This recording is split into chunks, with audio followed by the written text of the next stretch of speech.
Dear student, இந்த வீடியோவில் thermodynamics லெசனில் இருந்து heat of combustion and molar heat capacities இந்த ரெண்டையும் பற்றி ஸ்டடி பண்ண போகிறோம். சரிண்ணா, heat of combustionனாலே நமக்கு தெரியும் substance is burned with oxygen. ஒரு ஆக்சிஜன் சேர்த்து எரிக்கிறது தான் என்னென்னு சொல்கிறோம், கம்ப்யூஷன். heat of combustionனா என்ன? The change in enthalpy of a system when 1 mole of the substance is completely burned in excess of air or oxygen. ஒரு mole of சப்ஸ்டன்ஸை நான் கம்ப்ளீட்டாக pan பண்ணும்போதும், அதாவது எக்ஸஸ் ஆஃப் ஆக்சிஜன் சேர்த்து பேன் பண்ணும்போதும் கிடைக்கக்கூடிய என்தால்பி சேஞ்சஸாக என்னென்னு சொல்கிறோம் அப்படின்னா ஹீட் ஆஃப் கம்ப்யூஷன் அப்படின்னு சொல்கிறோம். சரிங்களா, அப்போ எக்ஸஸ் ஆஃப் ஆக்சிஜன் சேர்த்து நான் ஒரு சப்ஸ்டன்ஸை பேன் பண்ணுறேன் அப்படின்னா அது எவ்வளவு எனர்ஜியை ரிலீஸ் பண்ணியிருக்கு, இல்லைன்னா என்ன எவ்வளோ எனர்ஜி அப்சர்வ் பண்ணியிருக்கு அப்படிங்கிறத ஸ்டடி பண்ணக்கூடியது தான் என்னென்னு சொல்கிறோம், ஹீட் ஆஃப் கம்ப்யூஷன். என்ன ஜென்ரலாக ஹீட் ஆஃப் கம்ப்யூஷனை டெல்டா ஹெச்சின்னு டினோட் பண்ணுவோம். சரிதானே, அப்போ மீத்தனோட ஹீட் ஆஃப் கம்ப்யூஷன் எவ்வளோ அப்படின்னா -87.78 கெல்வின் ஜூல் மோல் பர் 1. எப்படி ரியாக்ஷன்ஸ் இது பண்ணுவோம் பார்த்தோம் அப்படின்னா, மீத்தேன் CH4 ஆக்சிஜன் கூட ரியாக்ட் ஆகுது and it gives carbon di oxide and water molecule. அப்போ எவ்வளவு ஹீட் வந்து தேவைப்பட்டிருக்கு அப்படின்னு பார்த்தோம் அப்படின்னா -87.78 கெல்வின் ஜூல் மோல் பர் 1. இந்த மாதிரி ஹீட் ஆஃப் கம்ப்யூஷன் ஆஃப் கார்பனோட இது பார்த்தோம் அப்படின்னா கார்பன் ஆக்சிஜன் கூட சேர்ந்து பேண்ட் ஆகி it gives carbon di oxide. So delta HC is equal to -394.55 kelvin joule mole per 1. அப்போ கம்ப்யூஷன் ஆஃப் ரியாக்ஷன் பார்த்தோம் அப்படின்னா இட் இஸ் ஆல்வேஸ் எக்ஸோதெர்மிக். ஏன்னா ஹீட்டை ரிலீஸ் பண்ணுது, it is always exothermic. So enthalpy changes is always be negative. அப்போ heat of கம்ப்யூஷனோட value எப்போவுமே என்னதில் தான் இருக்கும், நெகட்டிவில் தான் இருக்கும். இதை தான் என்னென்னு சொல்கிறோம் அப்படின்னா ஹீட் ஆஃப் கம்ப்யூஷன். நெக்ஸ்ட் நம்ம பார்க்கக்கூடியது molar heat capacity. we know that it கெப்பாசிட்டினா to do something, அப்படின்னா ஏதோ ஒரு ஒர்க்கை செய்யறதுக்கு தேவைப்படக்கூடிய எனர்ஜியை தான் என்னென்னு சொல்லுவோம், கெப்பாசிட்டி அப்படின்னு சொல்லுவோம். நாங்கள் எதை பற்றி ஸ்டடி பண்ண போகிறோம், மோலார் ஹீட் கெப்பாசிட்டி. அப்போ ஹீட் கெப்பாசிட்டி அப்படிங்கும்போது நான் எவ்வளவு ஹீட் வந்து சப்ளை பண்ணியிருக்கேன் டு எ சிஸ்டம், ஒரு சிஸ்டத்துக்கு நான் எவ்வளவு ஹீட் வந்து கொடுத்துருக்குறேன், அதை தான் என்னென்னு சொல்கிறோம், ஹீட் கெப்பாசிட்டி அப்படின்னு சொல்கிறோம். அப்போ த மாலிக்யூல்ஸ் இந்த சிஸ்டம், ஒரு மாலிக்யூலில் உள்ள ஒரு சிஸ்டத்தில் உள்ள ஒரு மாலிக்யூல்ஸ் எவ்வளவு ஹீட்டை அப்சர்வ் பண்ணிருக்கு, அதை தான் என்னென்னு சொல்கிறேன், ஹீட் கெப்பாசிட்டி அப்படின்னு சொல்கிறோம். ஒரு வெசல் எடுத்துக்கிட்டோம், அதில் வாட்டர் வச்சுருக்கோம், அதை நான் பாயில் பண்ணுறேன். அப்போ என்ன பண்ணுது, இட் அப்சர்வ் ஹீட். அப்படி தானே, இது என்ன பண்ணியிருக்கு, ஹீட்டை வந்து என்ன இருக்குது, அப்சர்வ் பண்ணியிருக்கு. அப்போ அங்கே என்ன இருக்குது, there is a temperature change. இப்படி தானே என்ன இருக்குது, டெம்பரேச்சர் சேஞ்சஸ் இருக்குது. ஃபஸ்ட்டு நான் அந்த வாட்டர் வந்து என்ன இருந்திருக்கும், ஒரு பர்டிகுலர் டெம்பரேச்சரில் இருந்திருக்கும், அதை நான் ஹீட்டு கொடுக்கும்போது என்ன இருக்கும், இன்னும் வந்து என்ன இருக்கும், டெம்பரேச்சர் வந்து என்ன இருக்கும், ரேசஸ் ஆகிருக்குது. That is a increasing of temperature. எப்படி இன்க்ரீஸ் ஆகும், that is a kinetic energy increase ஆகுது. அந்த சிஸ்டத்தோடைய கைனட்டிக் எனர்ஜி வந்து என்ன ஆகுது, இன்க்ரீஸ் ஆகும்போது இது என்ன இருக்கும், இன்க்ரீசஸ் ஆகிருக்கும். சரிதானே, so when a heat is supplied to a system, the molecules in the system absorb the heat and hence their kinetic energy increases, which then raises the temperature of the system from T1 to T. ஒரு இதில் இருந்து இன்னொரு இதுக்கு என்ன இருக்குது, எவ்வளோ rises ஆகுதோ அதை தான் என்னென்னு சொல்கிறேன், heat.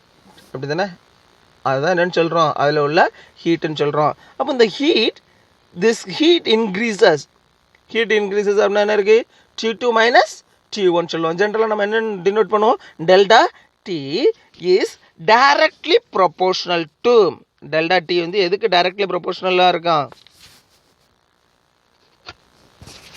Delta T is directly proportional to amount of heat absorbed எவ்வளவு ஹீட் வந்து அப்சார்ப் பண்ண இருக்கு அதுக்கு என்ன இருக்குது டைரக்ட்லி ப்ரொபோர்ஷனலாக இருக்கு and inversely proportional to the mass of the heat சரியா and inversely proportional to the mass of the substance அந்த சப்ஸ்டன்ஸில் எவ்வளோ இருக்கோ அதுக்கு என்ன இருக்குது இன்வெர்ஸ்லி ப்ரொபோர்ஷனலாக இருக்கு இல்லைன்னா எப்படி சொல்லலாம் the heat absorbed that is a heat is directly proportional to mass of the substance and temperature difference அதை எப்படி சொல்லலாம் டெல்டா டின்னு சொல்லலாம் அப்போ Q is directly proportional to M into delta T inversely ப்ரொபோர்ஷனலாக 1/m போட்டிருப்போம் சரிதானே ஸோ அதனால தான் என்ன பண்ணியிருக்கேன் Q/mன்னு சொல்லியிருப்போம் அதாவது டெல்டா T என்ன இருக்குது அப்படின்னு பார்த்தோம் அப்படின்னா delta T is directly proportional to Q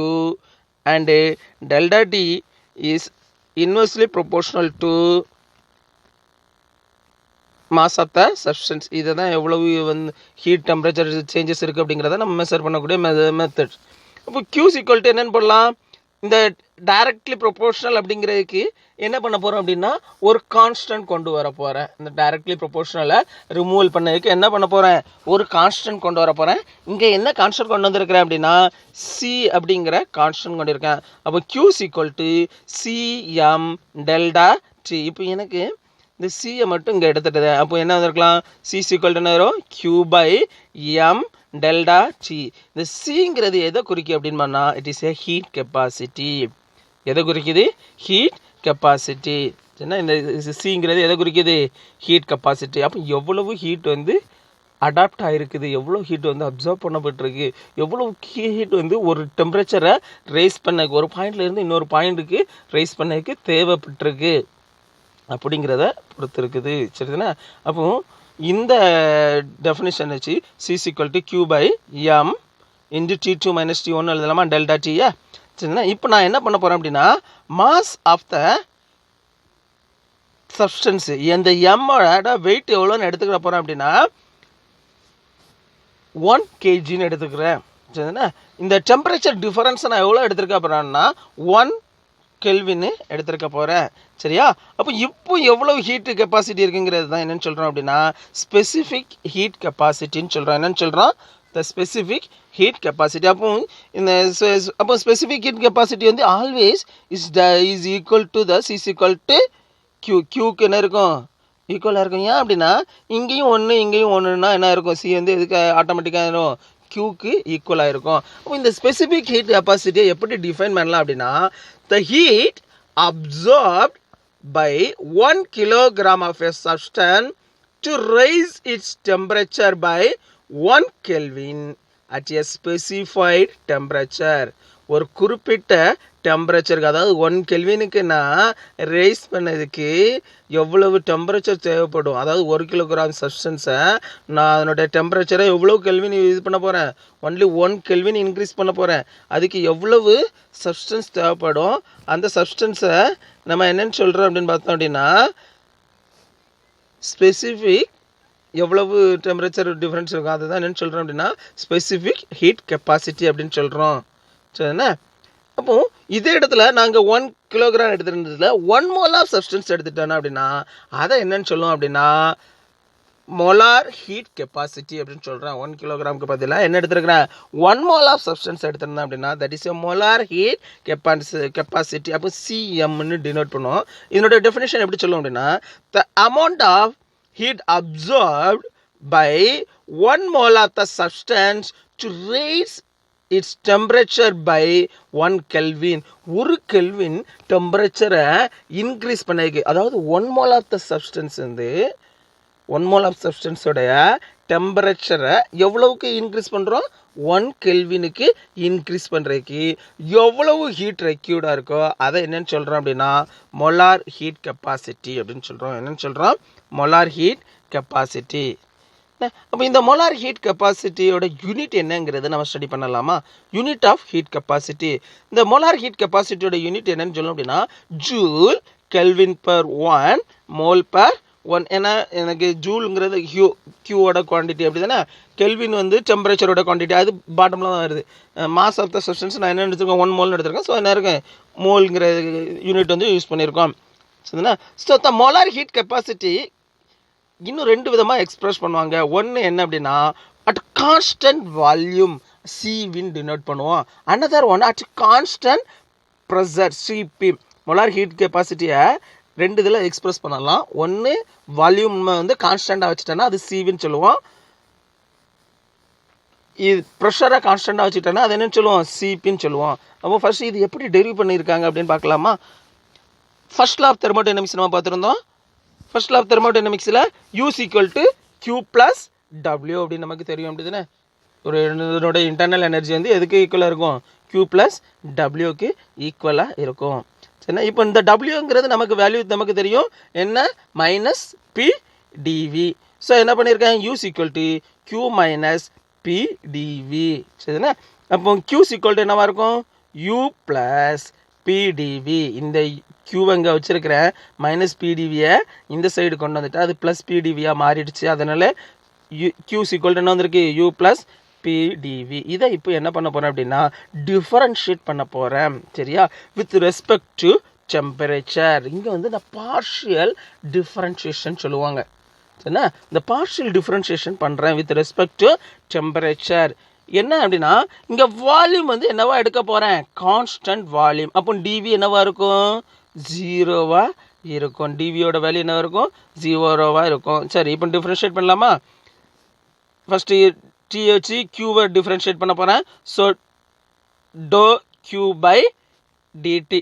ஆக்சுவலாக டியும் யூஸ் பண்ணிக்கிடலாம், இல்லைன்னா டோவும் யூஸ் பண்ணிக்கலாம். சரிதானே? Doh Q by to T at constant volume is equal to என்ன இருக்குது, யூவை இது பண்ண போகிறேன், doh U by to T. டெம்பரேச்சரை பொறுத்து யூவை என்ன பண்ண போகிறேன், டிஃபரன்ஷியேட் பண்ணுறேன். அப்போ என்ன வந்திருக்கு, do U by to T. இங்கே அடுத்தது plus P do V by DT. இங்கே டிவி என்னென்னு எடுத்துருக்கிறேன், 0ன்னு எடுத்துருக்கேன். அப்போ அந்த டைம் ஃபுல்லாக 0 ஆயிருமா? அப்போ ரிமைனிங் எனக்கு என்ன இருக்கும், do Q by to T V is equal to to U by to T V. சரிண்ணா? இந்த டைம் நான் என்னென்னு எடுத்துக்கிற போகிறேன் அப்படின்னு பார்த்தோம் அப்படின்னா ஏற்கனவே நம்ம பார்த்துருக்குறோம். Do U by to T அப்படிங்கிறது என்னென்னு எடுத்துக்க போகிறேன், சிவின்னு எடுத்துக்கிட்ட போகிறேன். என்னென்னு எடுத்துக்கலாமா? இந்த doh Q by to T at விங்கிறது என்னென்னு எடுத்துக்க போகிறேன், சிவின்னு எடுத்துருக்கேன். அப்போ CV equal to to U by to T. அப்போ the heat capacity at constant volume எப்படி டிஃபைன் பண்ணலாம் அப்படின்னு பார்த்தோம் அப்படின்னா the rate of change of internal energy with respect to the temperature at constant volume. என்ன எழுதணும் டெஃபினிஷனில், த இன்டர்னல் எனர்ஜி, யூங்கிறது இன்டர்னல் எனர்ஜி குறிக்கும். எப்படி தானே? So the rate of change of to அப்படிங்கிற டிஃப்ரென்ஷியேட் அப்படிங்கிறது என்ன அப்படின்னா there is a change of, அதை தான் என்ன சொல்லுவோம் அப்படின்னா டிஃப்ரென்ஷியேட் அப்படின்னு சொல்லுவோம். அதுக்கு இன்னொரு இது பெட்டர் மீனிங்ஸ் வந்து என்ன சொல்லுவோம் அப்படின்னா ரேட் ஆஃப் சேஞ்ச் ஆஃப் அப்படின்போம். ஒரு இதை எடுத்துட்டு அதை எவ்வளோ சேஞ்சஸ் ஆகிருக்கு அப்படிங்கிறத குறிக்கக்கூடியது தான் என்னன்னு சொல்கிறோம் அப்படின்னா டிஃப்ரென்ஷியேஷன் அப்படின்னு சொல்லுவோம். So the rate of change of internal energy with respect to டெம்பரேச்சரை இதாக வச்சு இந்த rate of change of T வந்து என்ன இருக்குது, இது பண்ணுறது வந்து அட் கான்ஸ்டன்ட் வால்யூமில் இது பண்ணது தான் என்னென்னு சொல்கிறோம் அப்படின்னா சிவின்னு சொல்கிறோம். இதே மாதிரி molar heat capacity of at constant ப்ரெஷரில் எடுத்துக்கிட்டேன் அப்படின்னா நாங்கள் கான்ஸ்டன்ட் ப்ரெஷரில் எடுத்துக்கிட்ட போகிறோம் அப்படின்னா எது எடுப்போம் அப்படின்னா என்தால்பி எடுத்துருப்போம். சரியா? The rate of change of enthalpy with respect to temperature at constant pressure. So CP is equal to do H by to T at constant pressure. சரிண்ணா? இது என்னன்னு சொல்கிறேன் அப்படின்னா ஹீட் கெப்பாசிட்டிக்கான டூ டேர்ம்ஸ். சரிண்ணா? இப்போ இந்த சிபிக்கும் சிவிக்கும் இடையே உள்ள ஒரு ரிலேஷன்ஷிப்பை பற்றி என்ன பண்ண போகிறோம், ஸ்டடி பண்ண போகிறோம். சரிண்ணா? என்தால்பிக்கான டெஃபினிஷன் நமக்கு தெரியும், H is equal to U plus PV. சரியா? ஃபார் 1 mole ஆஃப் ஐடியல் கேஸ்ன்னு எடுத்துக்கிட்டேன்னா ஐடியல் கேஸஸ்க்கான ஈக்குவேஷன் என்னன்னு சொல்லுவோம் அப்படின்னா PV is equal to nRT. PV is equal to என்னது, nRT. அப்போ PV is equal to nRTயில் இங்கே PVக்கு பதிலாக என்ன பண்ண போகிறேன், இந்த nRTயை சப்ஸ்டியூட் பண்ண போகிறேன். அப்போ H is equal to U plus nRT. H is equal to என்னது, U plus nRT. இப்போ இந்த டேமை டிஃபரன்ஷியேட் பண்ண போகிறேன் வித் ரெஸ்பெக்ட் டு டெம்பரேச்சர் அடிப்படையை வச்சு என்ன பண்ண போகிறேன், differentiate. Do H by to T is equal to to U by to T. என்ன டெம்பரேச்சர் அடிப்படையை வச்சு என்ன பண்ணுறேன், டிஃபரன்ஷியேட் பண்ணுறேன். n இன்டு ஆர் வந்து கேஸ் கான்ஸ்டன்ட். ஸோ அதை நான் டிஃப்ரென்ஷியேட் பண்ண வேண்டாம். சரியா? எப்போவுமே இன்னும் ஆரும் இதெல்லாம் கான்ஸ்டன்ட்ஸ் எல்லாம் என்ன பண்ண முடியாது, டிஃப்ரென்ஷியேட் பண்ண முடியாது. சரிண்ணா? ஸோ இங்கே டி டிஃப்ரென்ஷியேட் பண்ணுறேன்.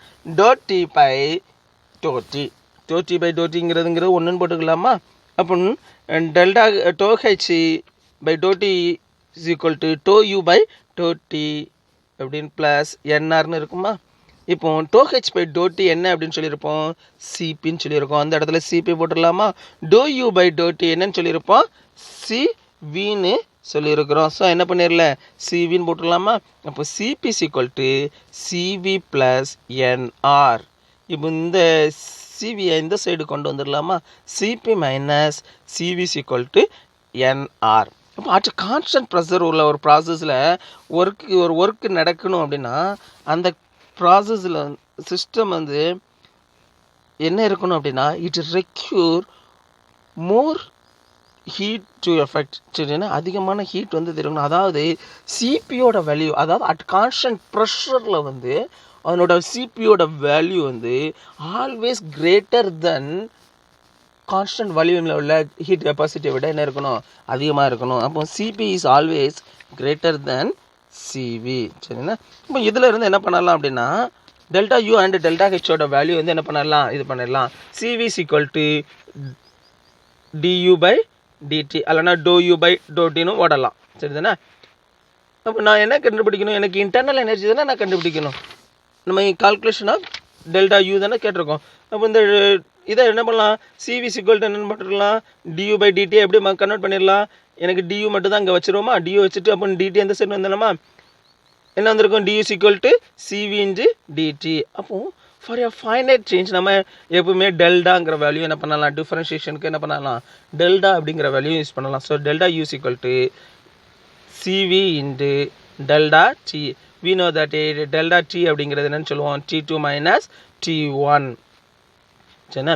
இப்போ இது ஒரு number of moles, n moles of ideal கேஸஸாக இருந்துச்சுன்னா delta U equal to n into CV into t2 minus t1. இதே மாதிரி டெல்டா ஹெச்சுக்கு எப்படி கண்டுபிடிக்கலாம் அப்படின்னா equal to n into CP into t2 minus t1 அப்படின்னு இது பண்ணலாமா, ஃபைண்ட் அவுட் பண்ணலாமா. ஸோ இது வந்து டெல்டா ஹெச்சோட வேல்யூ கண்டுபிடிக்கிறதுக்கானது. அப்போ இதை பேஸ் பண்ணி ஒரு ப்ராப்ளம் கொடுத்துருக்காங்க பாருங்கள். Calculate the value of delta U and delta H on heating 128.0 gram of oxygen from 0 degree Celsius to 100 degree Celsius. CV and CP on average are 21 and 29 Kelvin. The difference வந்து 8 joule mole. சரினா approximately எதுக்கு ஈக்குவலாக இருக்குது அப்படின்னு பார்த்தோம் அப்படின்னா case கான்ஸ்டன்ட்டுக்கு ஈக்குவலாக இருக்குது. அப்போ டெல்டா யூ ஈக்குவல் டு நம்ம என்ன ஃபார்முலா தெரியும், n into CV into t2 minus t1. Delta H equal to n into CP into t2 minus t1. என்னங்கிறது என்ன அப்படின்னா எத்தனை நம்பர் ஆஃப் மோல்ஸ் இருக்குதுங்கிறத நம்ம கண்டுபிடிக்கணும். அப்படி தானே? இங்கே டெல்டா ஹெச் வந்து 128 கிராம் ஆஃப் ஆக்சிஜன். அப்போ n equal to 128 gram of oxygen. ஆக்சிஜனோட மாலிகுலர் வெயிட் எவ்வளவு, 32. ஸோ 128 டிவைடட் பை 32ஆல் இது பண்ணால் எத்தனை நம்பர் ஆஃப் மோல்ஸ்ங்கிறது என்ன ஆயிரும், we can identify it. ஈஸியாக வந்து என்ன பண்ணிடலாம், இது பண்ணிடலாம். சரிதானே? So T2 100 degree Celsius. அப்போ இதை கெல்வினுக்கு இது பண்ண போகிறோம். கெல்வினுக்கு கன்வெர்ட் பண்ணும்போது என்ன பண்ணணும் அப்படின்னா ப்ளஸ் 273 கெல்வின் வந்து என்ன பண்ணணும், ஆட் பண்ணணும். சரிதானே? அதே மாதிரி T1 equal to 0 degree Celsius is equal to நம்ம என்ன இருக்கும் 273 ஆட் பண்ணிட்டோம். இப்போ டெல்டா யூவோட வேல்யூ சப்ஸ்டியூட் பண்ணிடலாமா, 4 இன்ட்டு n இன்ட்டு சிவி என்னன்னு பார்த்துருந்தோம் 21ன்னு பார்த்துருந்தோம். 373 மைனஸ் 273. சரிண்ணா? அப்போ டெல்டா யூவோட வேல்யூ என்ன இருக்குது, 8400 ஜூல். இதை கிலோ ஜூல் கன்வெர்ட் பண்ணால் என்ன இருப்போம், 1000 டிவைட் பண்ணியிருப்போம். So 8.4 kelvin joule. சரிதானே? அடுத்தது delta H NCP into T2 minus T1. என்னங்கிறது 4 அப்படி தானே, எத்தனை நம்பர் ஆஃப் மோல்ஸுங்க இருக்கும் 4. அப்போ 29 இன்ட்டு 373 மைனஸ் 273. அப்போ டெல்டா ஹெச்சோட வேல்யூ என்ன வந்துடும், 11600 ஜூல். அப்போ டெல்டா ஹெச்சோட வேல்யூ வந்து நான் கெல்வின் ஜூலுக்கு இது பண்ணும்போது என்ன பண்ணிடலாம், 11.6 கெல்வின் ஜூல் 1000 டிவைட் பண்ணியிருப்போம். சரிங்களா? ஸோ நமக்கு வேல்யூ வந்து என்ன ஆயிரும், கிடச்சிரும். இப்போ ஒரு இதனோட delta U delta H value CP and சிவியோட வேல்யூ தெரிஞ்சதுன்னா என்ன பண்ண முடியும், ஐடென்டிஃபை பண்ண முடியும். ஓகே, ஸோ இதுதான் ஹீட் கெப்பாசிட்டி அப்படின்னு சொல்கிறோம்.